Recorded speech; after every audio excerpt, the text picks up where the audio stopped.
But very importantly, tomorrow tariffs 25% on Canada and 25% on Mexico, and that'll start. So they're going to have a tariff. Now, it's not in my habit to agree with the Wall Street Journal. But Donald, they point out that even though you're a very smart guy, this is a very dumb thing to do.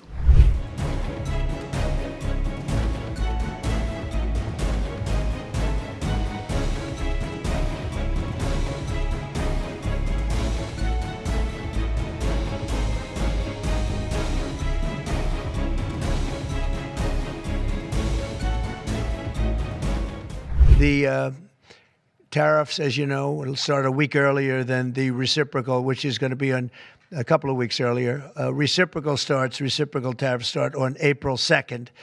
And I wanted to make it April 1st, but I didn't want to go April Fool's Day because that costs a lot of money, but that one day. But so we're going April 2nd. But very importantly, tomorrow tariffs 25% on Canada and 25% on Mexico, and that'll start. So they're going to have a tariff. So what they have to do is build their car plants, frankly, and other things in the United States, in which case they have no tariffs. In other words, you build, and this is exactly what Mr. Wei is doing, by building here. Otherwise, they'll build, if they did them in Taiwan to send them here, they'll have 25% or 30% or 50% or whatever the number may be someday. It'll go only up. But by doing it here, he has no tariff, so he's way ahead of the game. And I would just say this to people in Canada or Mexico, if they're going to build car plants, the people that are doing them are much better off building here because we have the market. We're the market where they sell the most. And so I think it's going to be very exciting for the automobile companies. No room left for Mexico or for Canada. No, the tariffs, they're all set. They go into effect tomorrow. And just so you understand, vast amounts of fentanyl have poured into our country from Mexico, and as you know, also from China, where it goes to Mexico and goes to Canada, and China also had an additional 10, so it's 10 plus 10, and it comes in from Canada and it comes in from Mexico, and that's a very important thing to say. So today, the United States launched a trade war against Canada, their closest partner and ally, their closest friend.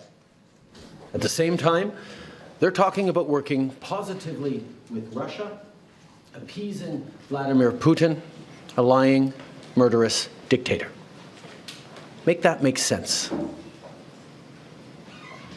Canadians are reasonable, and we are polite, but we will not back down from a fight. Not when our country and the well-being of everyone in it is at stake. At the moment, the U.S. tariffs came into effect in the early hours of this morning, and so did the Canadian response. Canada will be implementing 25% tariffs against $155 billion worth of American goods, starting with tariffs on $30 billion worth of goods immediately, and tariffs on the remaining $125 billion of American products in 21 days' time. There is absolutely no justification or need whatsoever for these tariffs today.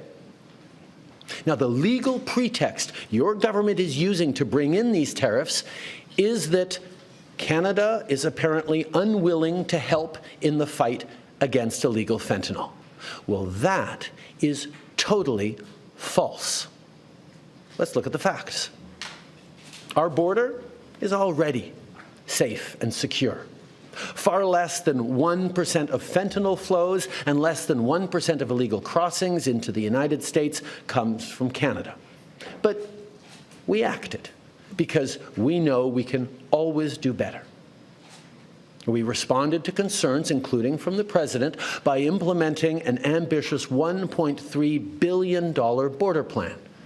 A border plan that includes generational investments in new AI and imaging tools to stop the flow of fentanyl in its tracks, stronger coordination and information sharing with American agencies, along with the deployment of drones, helicopters, and additional personnel to keep our border secure. Now I want to speak directly to one specific American.